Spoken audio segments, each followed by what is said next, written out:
Hello, my name's Mike Tunstall and welcome to this DVD of The Wall for trainers and facilitators. It's filmed in front of a live studio audience. Just how alive we'll find out in a few minutes. At the Chalfont Grove Studios, courtesy of our friends at Arqiva.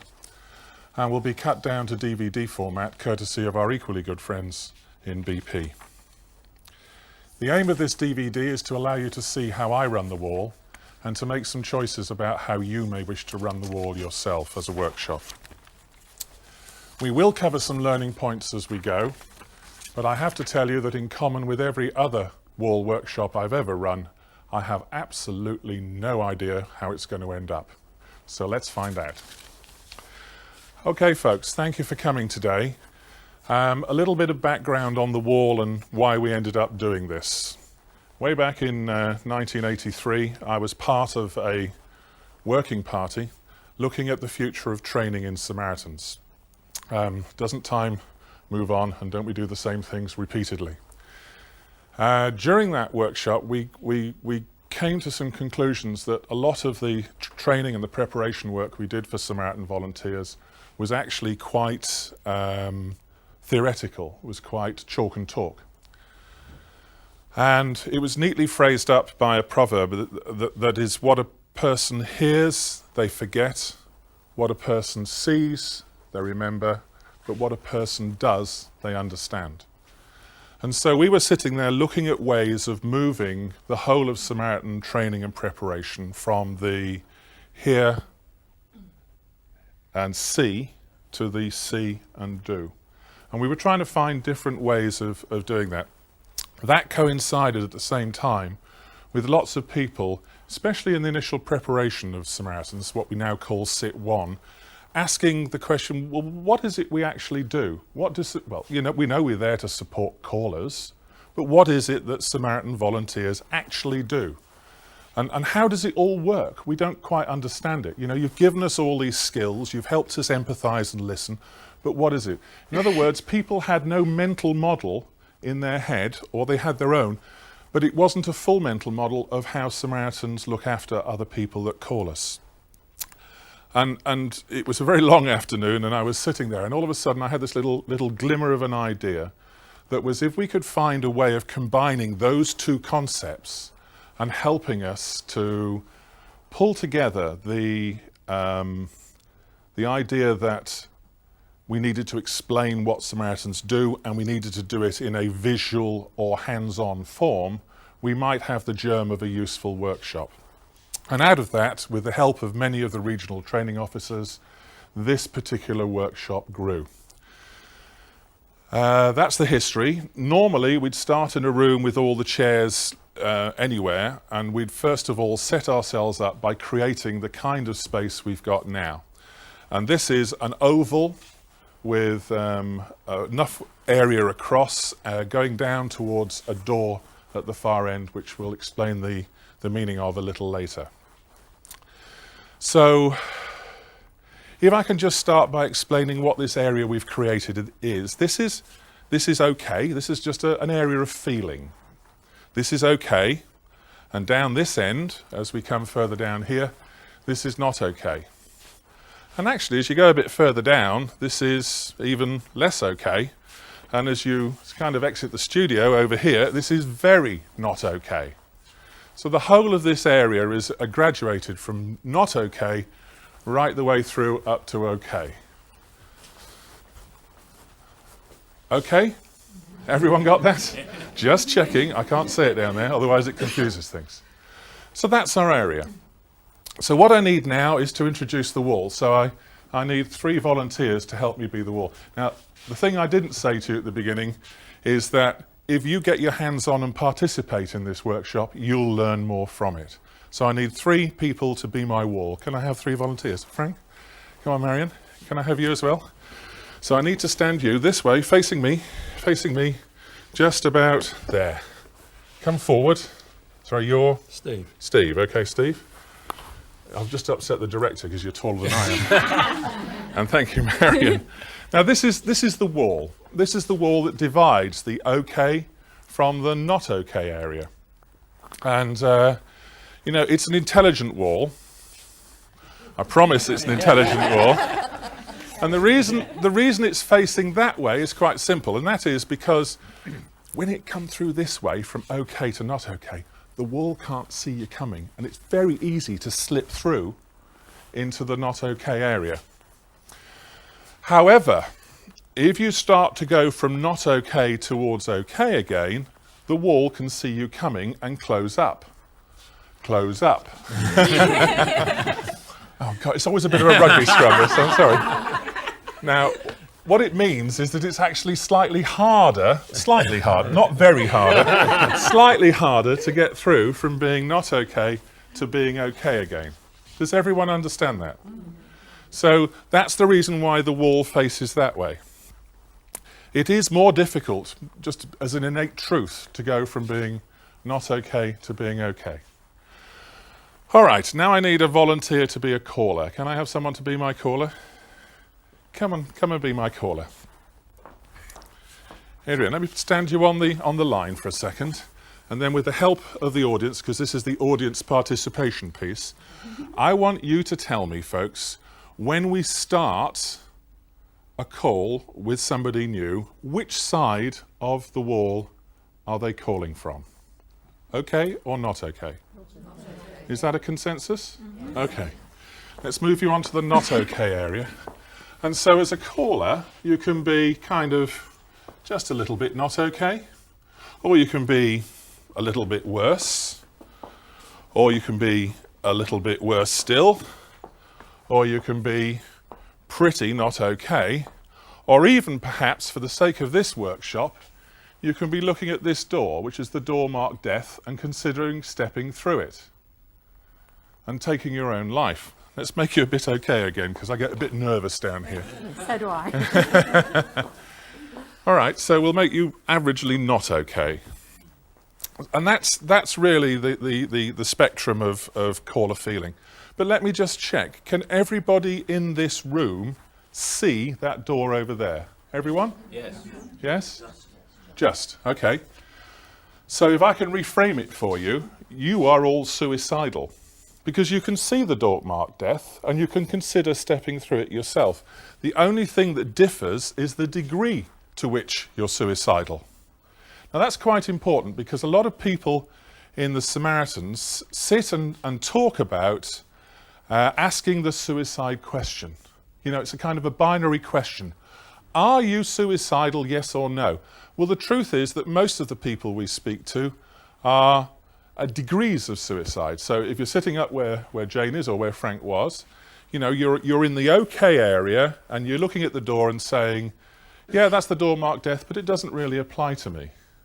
As you come down this area, and sorry to pick on you, but as you come down this area here, you know, you're looking at that door from a lot closer. So in terms of this workshop, you could be considered to be more thinking about suicide. So the only thing that differs is the degree.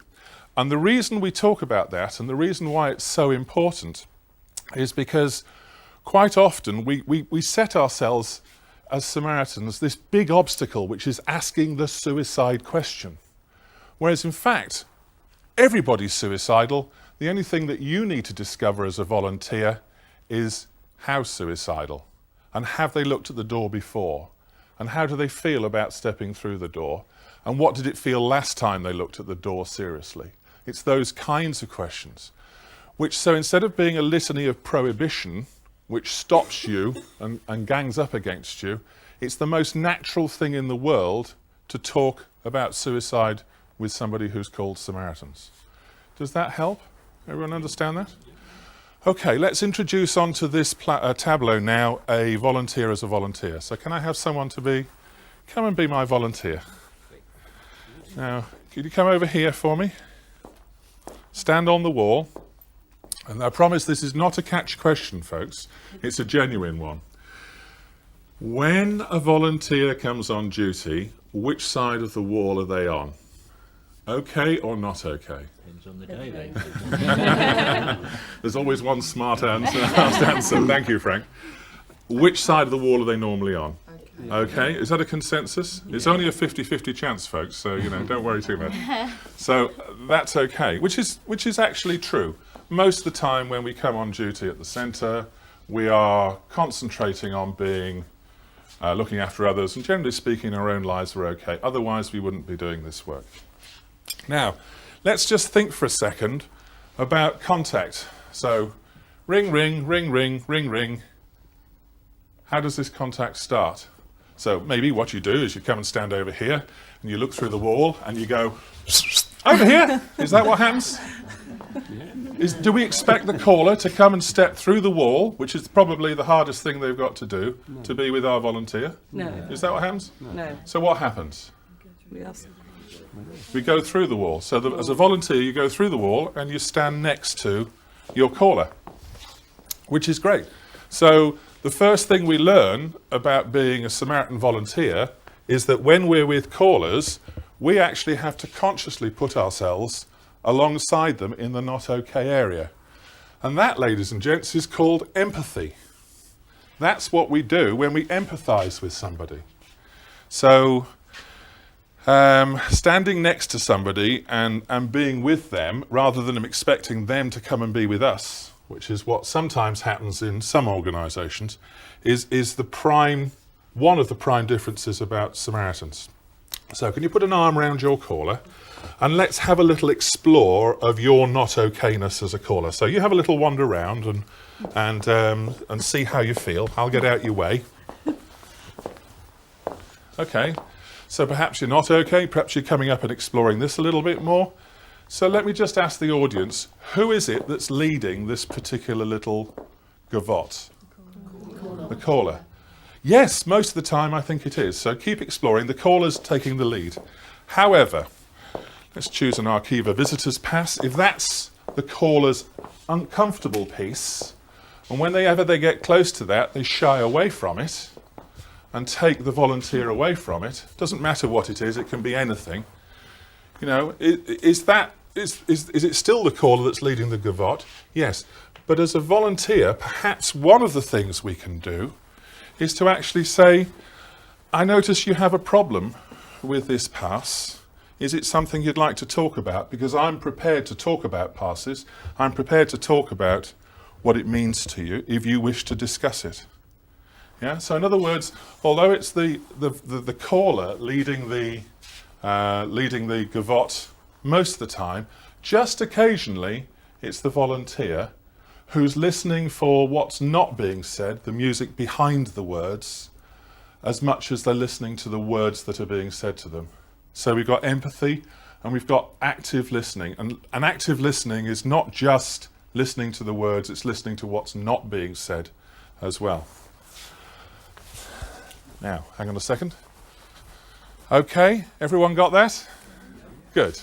Any questions so far? Great. Let's move on and do a couple more things then and illustrate a couple more learning points.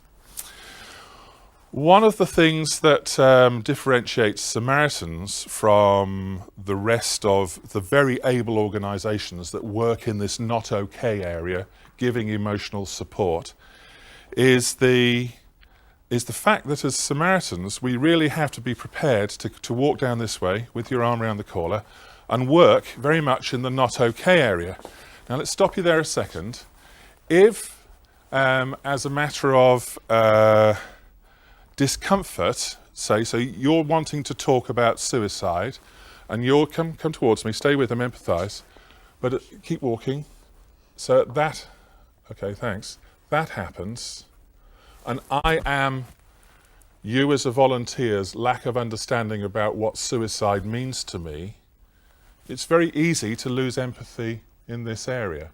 Now, you know, anybody can work in that not okay area. Most people can work quite comfortably there. But as Samaritans, we actually expect people to be comfortable working down this way, further down this way than most other organisations. And if your own thoughts and feelings are preventing you from going and standing with a caller and empathising and looking at the door marked death, then actually that's a very, very hard place to be, because we advertise ourselves as being available to do that. Now, let me pull you back from being quite so suicidal, come back a bit more. And I think it's quite interesting because lots of people, when I show them this in the workshop, sit there and say, well, God, does that mean I can't be a Samaritan? Because I don't feel comfortable. Well, no, it doesn't. Because all we're really talking about is just talking through what death means to you and what the idea of suicide means to you in terms of yourself. We expect our callers to be able to do it. I think the very minimum we should be able to do is the same. Now, I'm not expecting you to have to be suicidal in order to look after people who are suicidal. Absolutely not. But an understanding of that is quite important to be able to stay with the caller as you move towards the door. Position myself there and say, okay, does everyone understand? Yeah. Good, right. Let's explore one more thing, which is quite common. Has anybody ever watched, just occasionally, a volunteer inappropriately try to make someone feel better? Yes? Okay. So let's just try and do that, shall we? This gets a bit exciting. Okay. So put your arm around the collar. Now you are the volunteer who is going to make this caller better at all costs. Okay? So make them better. Come on, pull them this way. Force them to be okay again. You are not going off this telephone until you're okay again. The wall closes up, but you're superhuman. You rip apart the wall. You rip apart the wall, you force through the wall, and you make them okay again. So there they are. Okay, job done. Now, volunteer, just for a second, sit down over there. Can you just grab a seat? No contact in Samaritans lasts 24 hours, 365 days a year, does it? So what happens when the contact breaks? What happens to that caller? Comes back through the wall. And if they were normally about here, and they've just been over to see the good times over in OK land, where do you think they might end up back at? A bit further away. Now, you can possibly understand that, for someone who's in the average area and they're led to be okay and then come back and bounce, they kind of have a natural point there, don't they?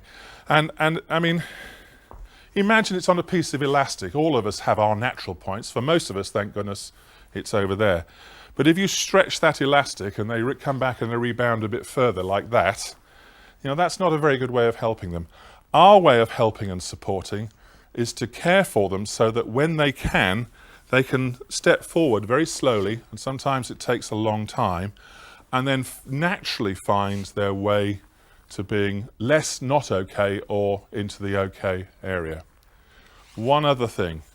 If you are your natural spot is somewhere down here,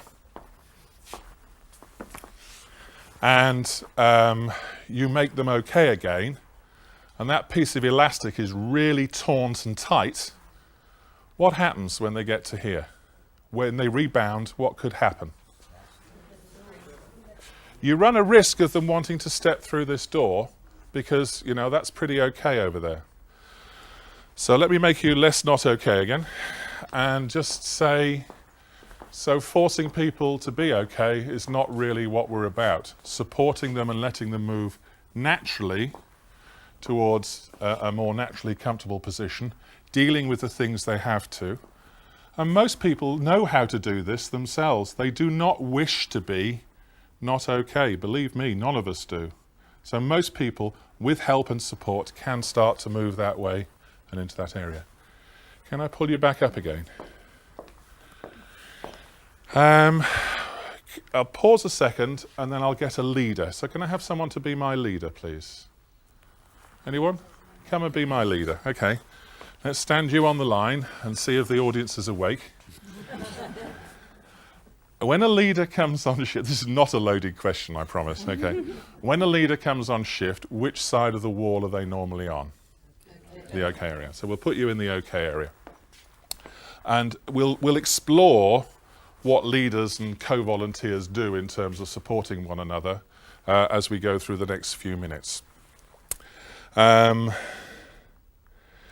order to be able to step through, can I just separate you for a second?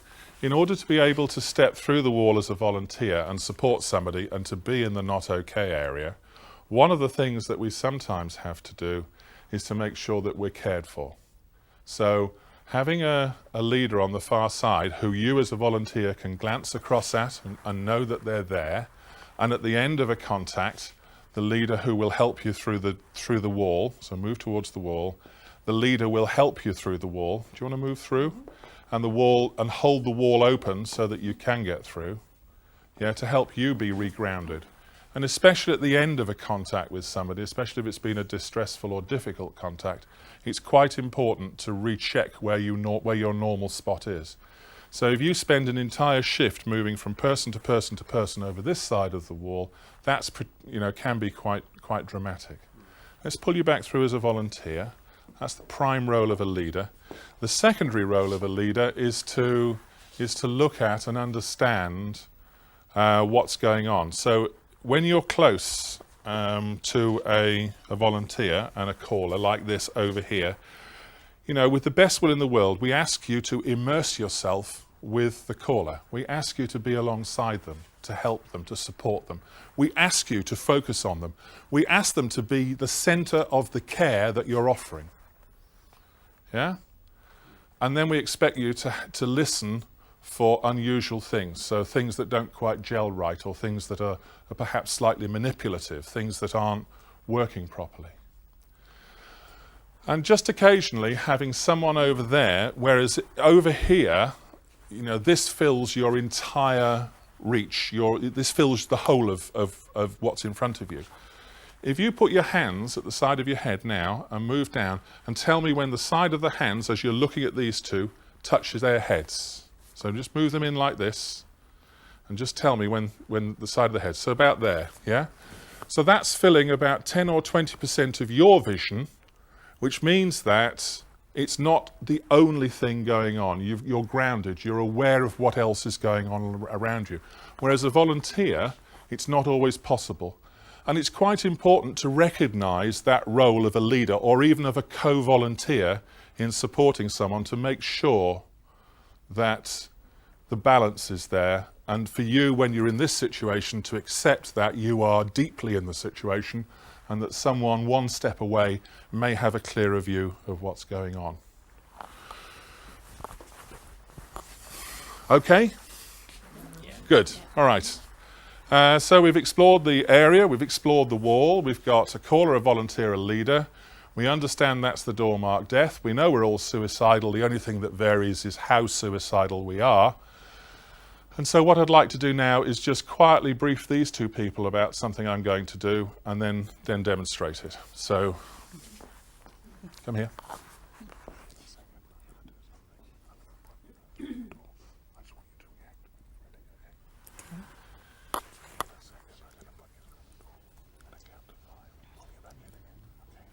Right, so we've got a befriending going on. The B word.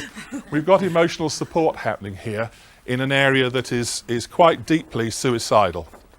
So this is somebody who's actively talking about suicide, who's very low in themselves, not very happy at all, and we've got a volunteer with them. Good volunteer, not afraid of her own feelings, can come stand quite close to the door, and then that happens.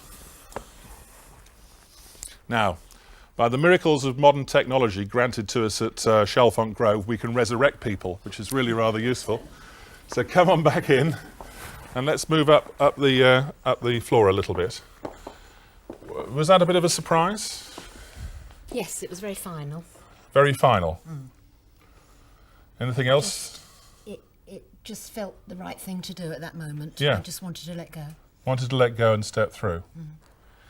How about you as a volunteer? I didn't like losing her. No.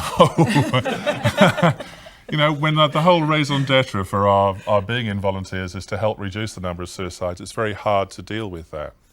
And actually, one of the things you would need is lots and lots of support from your leader and your co-volunteers. Now, how's that going to happen? Now, can I just sit you down a second, Adrian?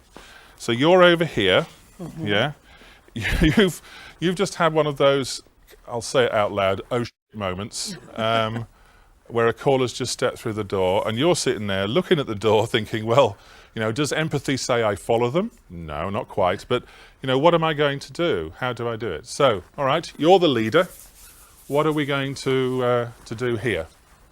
What are you going to do to help this volunteer who's right over there, out on a very long, thin limb? What would you like to do? I would like to talk to her. Right. I would like to see how she's feeling. Yeah. How are you going to do that? I'm going to reach out to her. Okay, Offer but she help. can't come back from there. She's feeling really rather stuck. I will go to her. Go on, go through. And you go and stand next to her. Anyone notice what's missing on this tableau?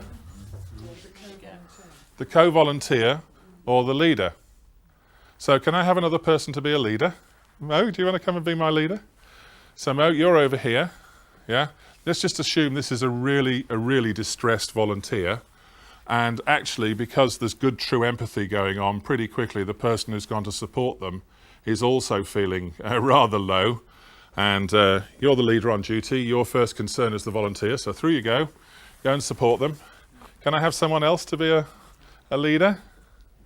Come and be my leader. You know, I mean, if we carry on like this, we can end up with the entire branch. And actually, being serious for a second, in the 1 or 2 cases where we've had volunteers kill themselves, there have been times when the entire branch has been down over there. But the important thing to do is, before you step through there, is to summon up another leader. Yeah? So if you're going to go through, you either send someone through and maintain solid ground, or you get someone to replace you and step through yourself. So whichever you prefer. Send someone through or step through yourself. So you send you through to go and support. Now it's quite important that in all this, so go on down and support them, in all this that you make sure that that role, that leader role, is covered. Okay? That role that has what's going on not filling the whole of your sight line, but filling just that bit, so that you're aware of what else is going on around them. Okay, let's rescue the leaders team. Thank you kindly. Can I put you back as a leader on the far side? How's the wall doing? Are you guys all right, or do you need a swap? No? Feeling strong? Okay, come on back. We'll rescue you from that. And it does take time to get back and through the wall and be helpful. Okay. What else do we want to explore? We've explored quite a lot of stuff to do with suicide, suicidal feelings, support. Oh, there is one thing. There's a guy called John who used to be in Southwest Hearts Branch, who when he saw this support said it didn't feel that isolated. So let's just move you down there a second and stand you being fairly low. Even when you're with your caller, yeah, facing that way, looking at that, they said it doesn't feel like I'm on my own. So can I stand you up? Can they put a finger on the volunteer's shoulder and stretch out? Can I have you? Thanks, Miranda. Finger to finger. Can I have you? Reach out, finger to finger. Have you? Finger to finger. And through the wall to the leader. And they said it feels like a chain all the time. It feels like I've constantly got the presence of other Samaritans with me, even when I'm right down over there dealing with someone who's deeply suicidal. That's what it feels like. And I've always shown it because it's actually quite true. I can't show it all the time, otherwise the floor would get very crowded. But what allows us as volunteers to go that extra distance with the caller is the knowledge that we're constantly in touch with our fellow Samaritans. And forgive me if I preach this every time, but I think a good half of the looking after people we do, the caring for people we do, should be for each other. Because it's through that we can help our caller most effectively. Shane, thank you kindly. Can I sit you down? Let's bring you back up this way a little bit. I think we've covered quite a lot of the basic learning points of the wall. So what I'd like to do is just throw it open to the floor and see if there's anybody wants to explore anything specifically. Anybody got anything they'd like to take a look at?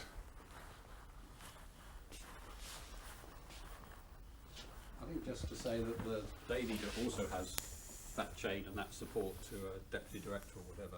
Yes, so you're never quite on your own. There's always somebody else supporting you. And beyond the director, there's always the national movement and the 24-hour support number and. So you're never actually left on your own handling something like this, which is, quite an important feeling. Anyone else? Anybody want to try anything? Well, I felt as the caller that she was just with me wherever I wanted to go. There was no question about it.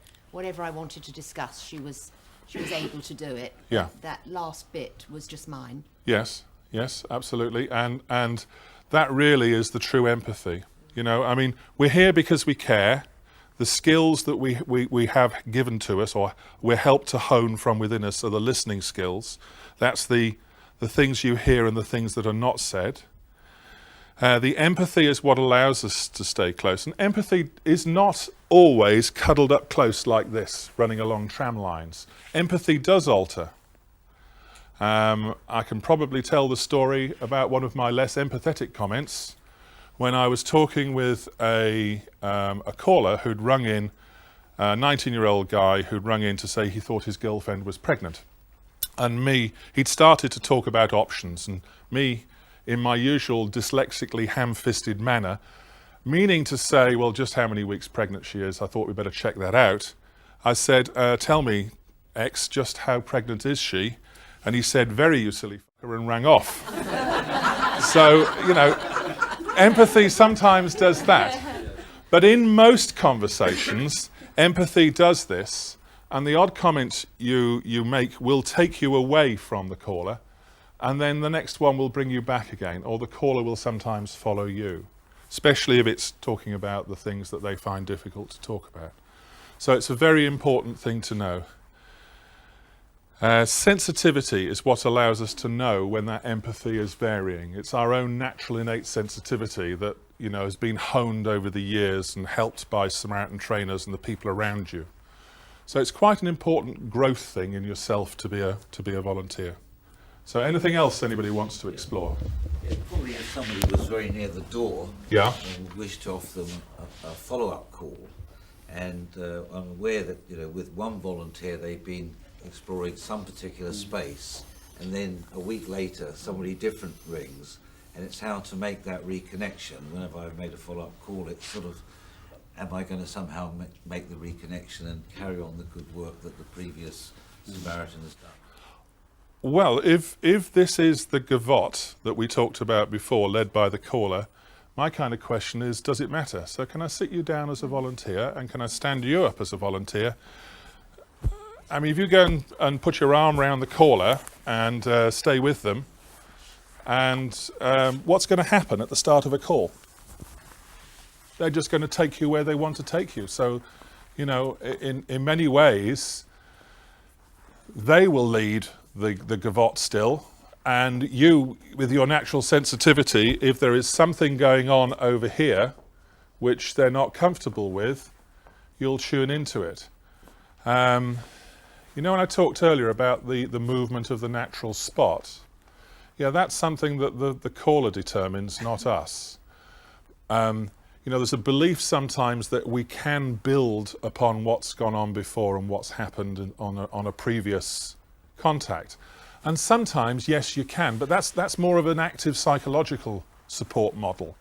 What we're there is to be as reflective to the caller and to allow them to move, if they wish to, whichever direction they themselves wish to move. So I'm less worried about the continuity of therapy, if you want to look at it like that.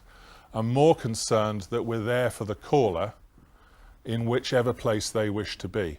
And what we hope is that over time, that place will be more and more okay.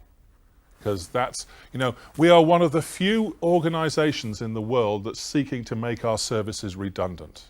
I don't think there's anybody in this room who would not like to have no need for the Samaritans to exist. But while it's there, hey, we're doing the job. So, in terms of letting them move naturally towards the wall, and in terms of letting them, become a little bit better, that's something that they lead, not us. Now, occasionally, where we have to have special instruction on a caller, either because they're abusing the service or because in conjunction with a psychologist who we've been given permission to talk to, they're suggesting a slightly different approach. we may either limit the length of contact, or we do something slightly different, or we encourage them to talk about one particular aspect, to focus on the feelings rather than the facts, to pick up on whatever else is going on. Does that make sense? Does that answer your question? Largely. Well, come and give me some more then. What else do you want to explore? Because we have the time. Well, I mean, sometimes when I've done a follow-up call, the person says, well, how much do you know? You know, have I got to go through all my story again? Yeah. It'd be useful if, you know, you had been briefed before you phoned me up, so I don't need to go over some of the ground again. Not that I necessarily buy that, but that is perhaps the reaction of the caller. And I think it's quite open to accept that. I mean, if that's what the caller wants, then, you know, reading the one paragraph summary, but it's still not going to tell you where they are emotionally. It's going to describe physical facts and the fact that they're low. Well, we know they're low and they're in need of emotional support, otherwise they wouldn't be calling us. So I understand why that's important to a caller sometimes, but I often think that some of the best volunteering in this movement, some of the best contacts in this movement, are from brand spanking new probationary volunteers who carry none of the history with them and who care afresh at every contact. And if there's one thing I try and do and share when I'm training, it's as if each volunteer can get to the point where they share afresh or support afresh at every contact, even with the guy that's been calling for the last 27 years twice a week. Yeah, we can all think of who they might be, but we won't say them out loud. Yeah, even perhaps them we can do.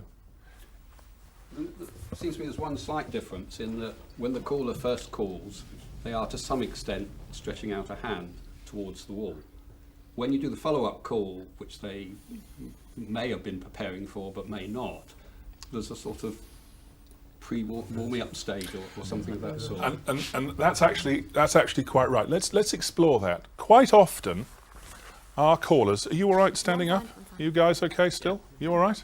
Quite often, when we have a caller, let's just break the contact and put you over there. Just stand over there for a second.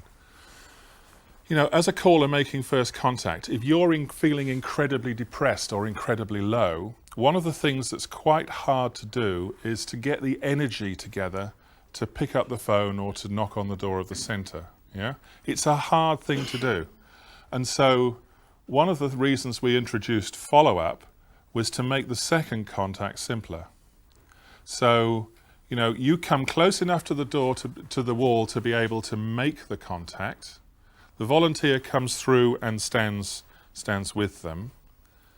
The contact then breaks after a period. You go back to the OK side of the wall with the help of your leader.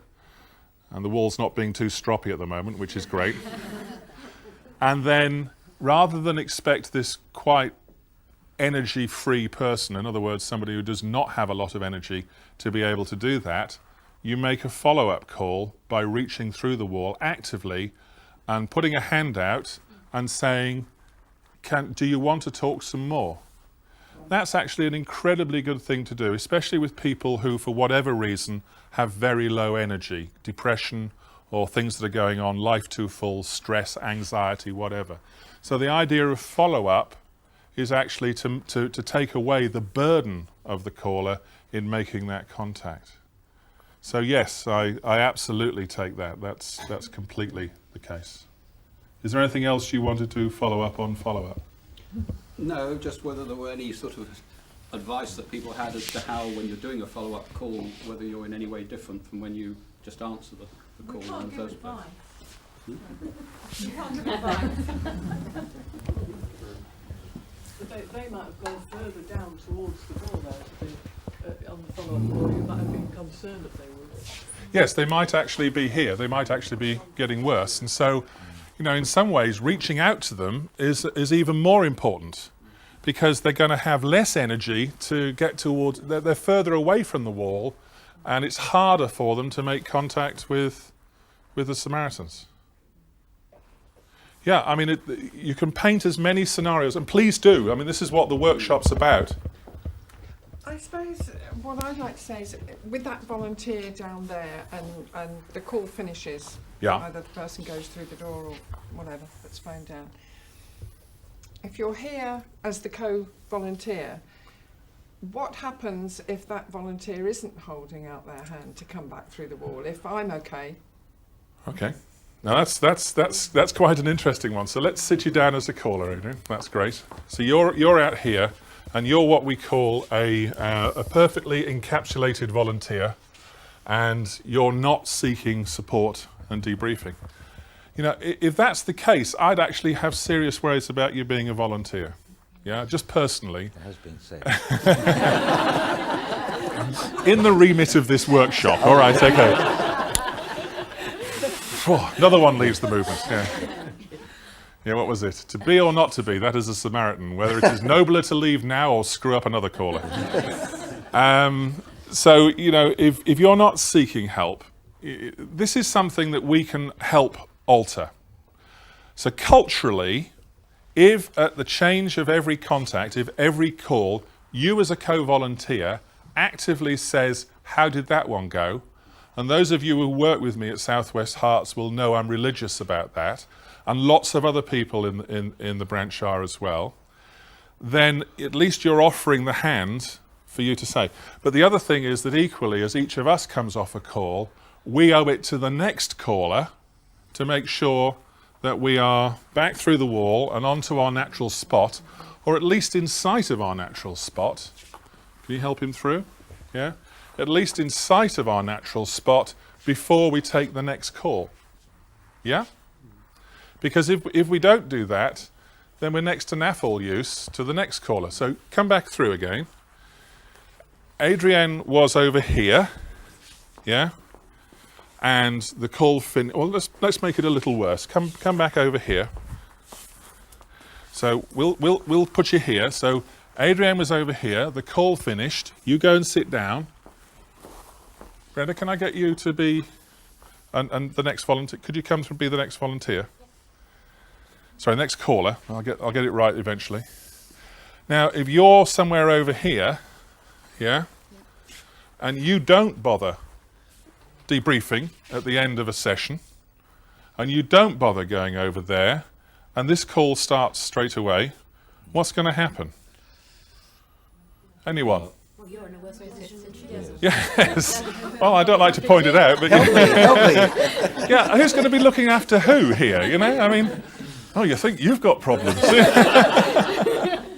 That doesn't work, does it? No. So, you know, at the very minimum, you have to be able to see your spot and know where it is before you pick up the next call. Because if you don't do that, the danger is you become the caller, they become the volunteer.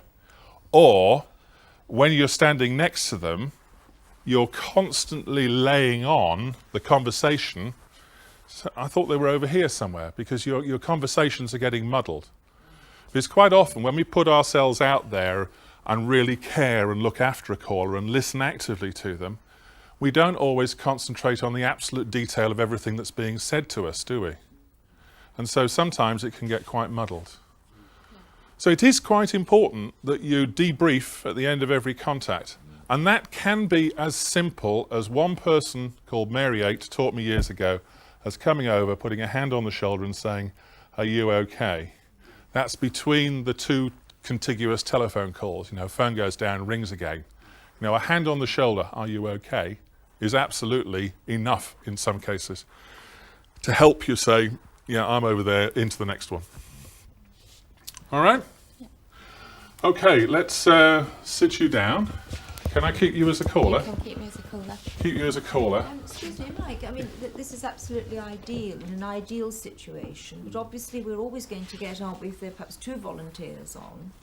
You've come off as a volunteer a very, very difficult call. The other vol is on the phone. There's nobody else there. Would you say then, in that situation, that you should turn your phone off and perhaps ring your leader and talk to your leader on the phone before you attempt to take another call?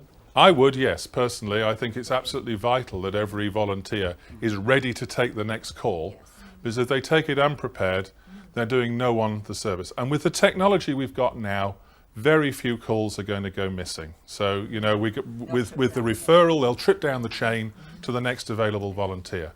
And we just have to learn to trust other branches to handle things and other volunteers to handle things. Oh, we all know we're superb in our branch, yeah?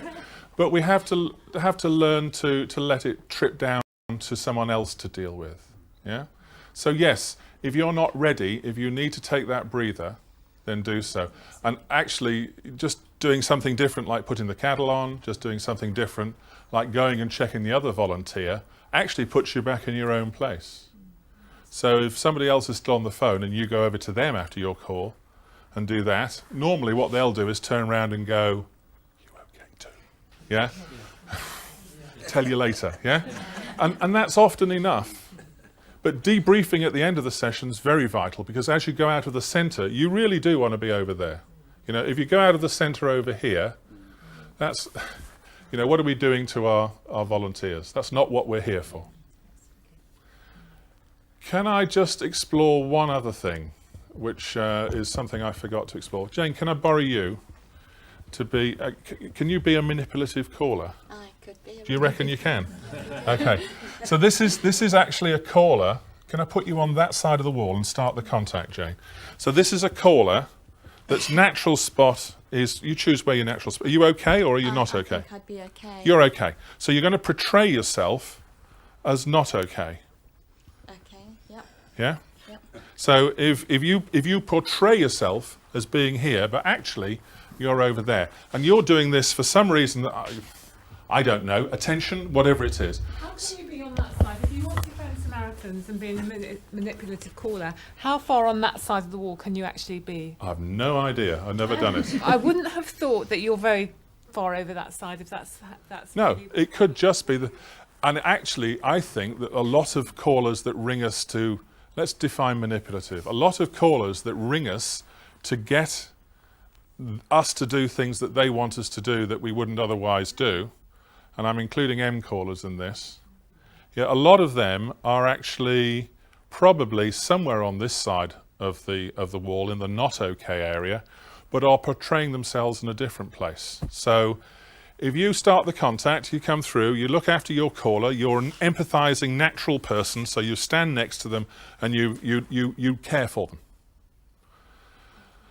But actually, they're asking you to do things you don't necessarily want to do. They're asking personal questions about you. They're exploring, you know, how the branch works. They're exploring when you're next on duty. Inappropriate things that are not about, I'm here in distress and need support. Yeah? So normally what happens is, you know, this listening I talk about detects something that doesn't quite add up. Yeah? And one of the things that, again, somebody else taught me, which I've included in this scenario, is that if that happens, and this little gavotte is happening around the area where the caller wishes it to, one of the really clever things to do is to say, as the volunteer, so tell me, have you ever looked at the door marked death? Have you ever thought about stepping through that? Is that something that concerns you? Now, you know, simply by focusing on the door marked death and suicide, quite often people will alter what they're saying to you. And there's nothing anywhere in any Samaritan manual that I've ever read that says that you shall not ask a masturbating caller about suicide. Yeah? It's quite a powerful thing to do because it does two things. One is it reinforces what we're primarily here for, which is to support people in danger of suicide or taking their own lives or heading that way, to provide emotional support to them as they need to. Yeah? And the second is, quite often, it's a bit of a turn-off being asked about suicide. So, you know, it can have some other desirable effects as well. Okay? Right, let's just throw it open to the floor for a few minutes. Is there anything else that anyone would like to explore? Any other issues? Yeah. Just sort of Yes, go ahead. In a summary of that, though, you'd find that the caller would go back through, and there'd probably be level of the wall or just on the other side. Yeah. But the volunteer is going to be feeling even worse. Oh, yes. Yeah. So when that happens, can I sit you down as a caller for a second? So Jane, you're now terribly confused of Southwest Hearts. standing where you thought the caller was, you've broken the contact and you're sitting there going, have I just been had? Yeah? And actually, as a leader, that's especially where you need to be sensitive. So come up to the wall and reach through and help them through this nasty, horrible closing up wall. Okay, thank you. So help them through the wall. Now, as a leader, as a co-volunteer, the last thing you should be saying to that one is, "Oh, you've been had." Yeah, because if you're already over there, by God, those words can drive you suicidal very quickly. Yeah. So, in terms of how you support people who are dealing with, it requires, despite the fact that we don't think necessarily the caller is serious, the impact on the volunteer is very serious, and you need to be able to nurture and support them through what's going on. Yeah? Okay, anything else anyone wishes to explore? Yes, when you're doing your little gavotte with someone who's down there and walking towards the door a little bit, I think it's really important to emphasise that at no time do you try to drag them back towards the wall and towards the other side of it. It is, and especially over in that end, there is an immense ambivalence. We don't talk to many people who have successfully killed themselves. We can do resurrection, but we haven't quite got psychic powers yet. But we've done the next best thing, and there's some incredibly good research that's around the Golden Gate Bridge. Now, dropping yourself off the Golden Gate Bridge is about a 98% chance of killing yourself. So people who throw themselves off the San Francisco Golden Gate Bridge are more than likely determined to kill themselves. Now, the last count I'd had that 6 people who'd done that had survived. I think the numbers are probably higher now because that was late 1980s research. And there was some forensic psychology done with them. One of those 6 went on to kill themselves, and that was because they had severe mental illness. And the other 5 had never felt the need to go kill themselves again. So, actually, there's an immense ambivalence around the whole of that area over towards the door. And our role in that area is often to support and to help people understand the ambivalence. And I always like to, again, something I was taught, is that it's not always, I want to die, it's, and I don't know what else is left open to me. And so often the exploration of opportunity and options there is the important thing. Not the forcing to be okay, but genuine exploration of options and how do you feel about and what have you thought about? Not your family are going to miss you terribly, but tell me what the impact will be on your family. How have you worked that out? How have you is a perfectly valid line of exploration with someone who's suicidal if they're prepared to talk about it. Because what you're helping them do is deal with the ambivalence. Okay, anyone else? Go ahead. In visual terms, if we come back to the start of this, when in real terms, in the centre, the leader's out of the picture, it might be in the middle of the night, they could be asleep. It's just you and your co-vol. Yeah.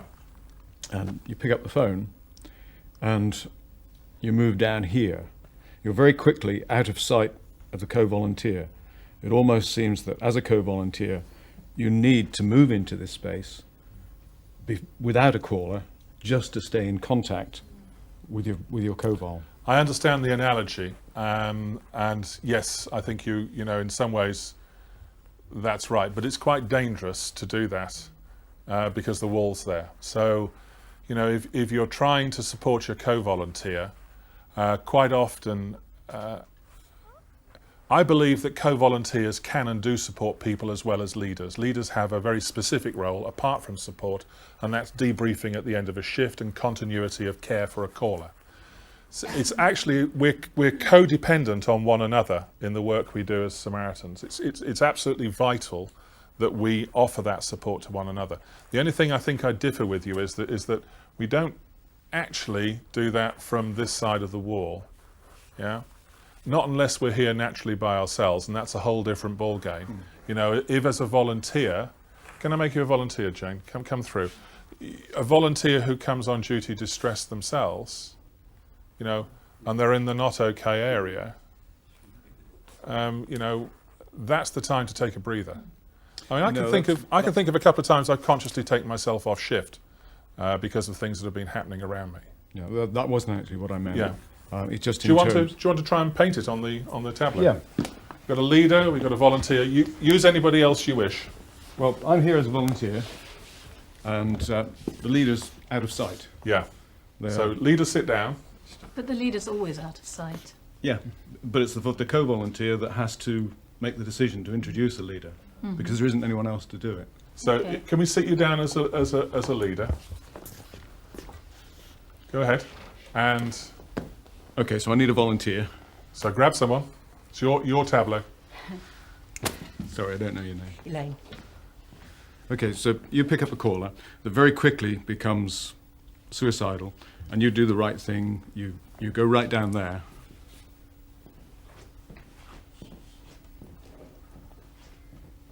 Now, if I pick up another call, Yeah. or I'm doing an email, Yeah. or my attention's diverted, so that I don't have complete focus, from where I am, I can't see what's going on. Right. I don't have a real sense, and things can develop very quickly. They can. Just in visual terms, it seems that you need to make that mental preparedness to go through this wall Yeah. and be not very far down there, but just within reach, because you're the vital part of that whole link. Or could you look through? You're standing on the OK side of the wall, and you look through to check your co-volunteer is OK. Yeah. Or could you go and touch and come back?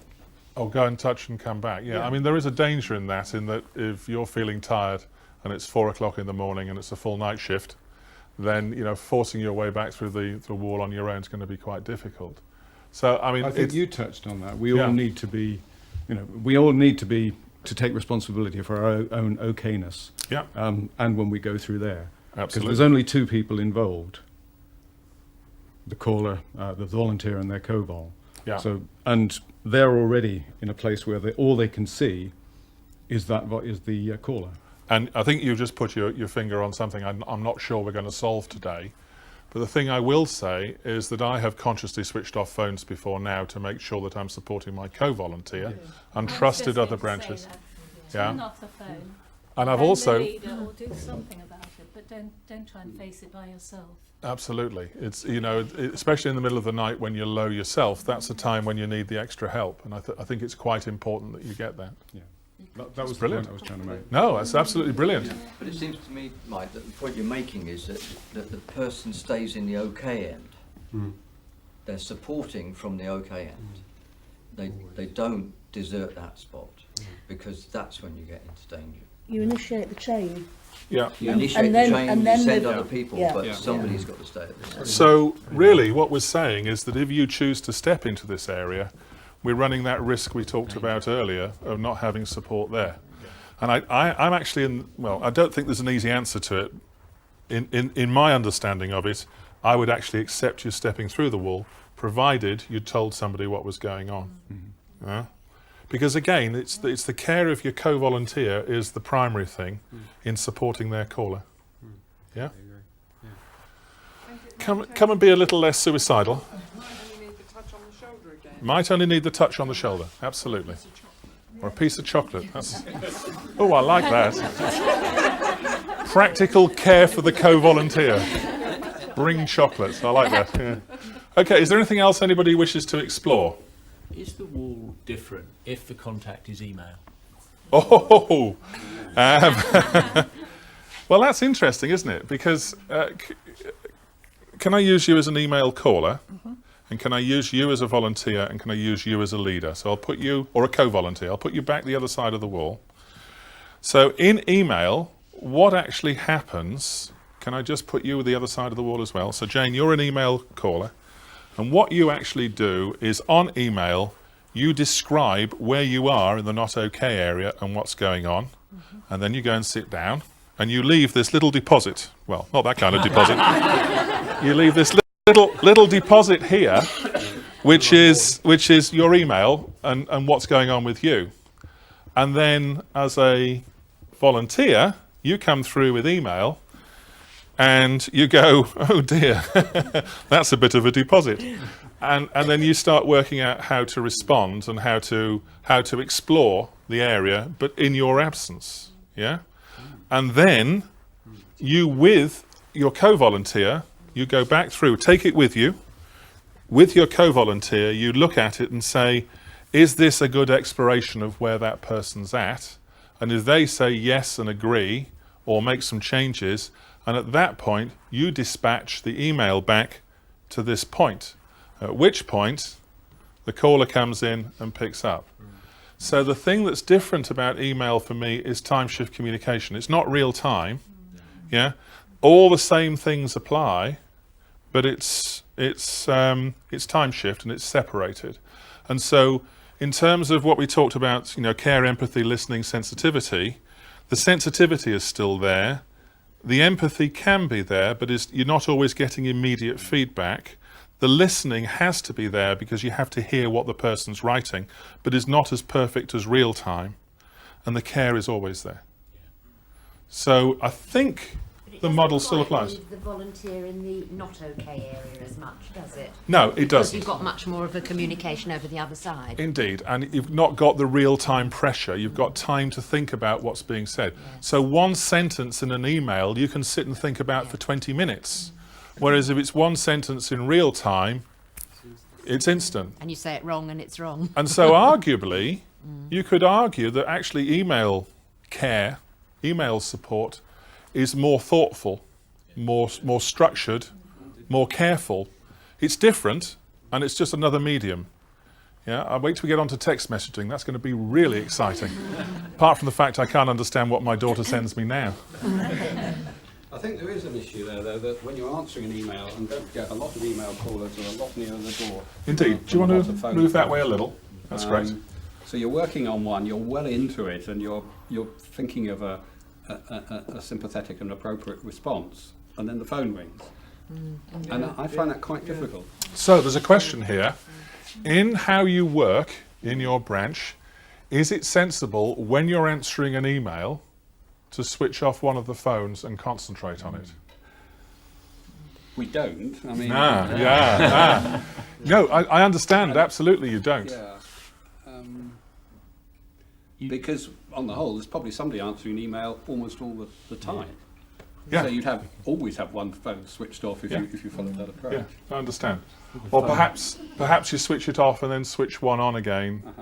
Come away from it if the other phone goes. Well, my new director is in the wall there, so I shall pass it. I'll think about that one. Frank, I think you've just been landed, mate. Okay. So thank you, Jane. The preference always is to answer the phone, isn't it? It's where we come from. We were a phone line, so therefore that's the way we're set up. So we may need to need to think about that. We may need to do some cultural rethinking. Yes. Yeah. So there's a good challenge there. I think we just opened up a nice little barrel of worms.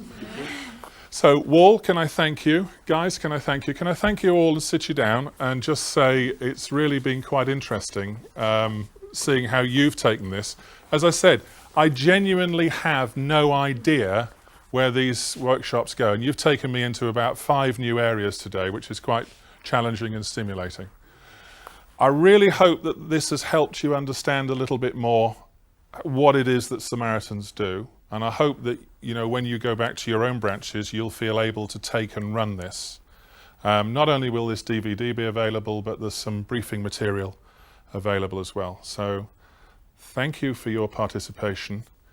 It's actually quite interesting in Samaritans. There's somebody talked to me the other week about the difference between being involved in Samaritans or committed to Samaritans. And they described it as like a full English breakfast, eggs and bacon. The hen is involved, but the pig is committed.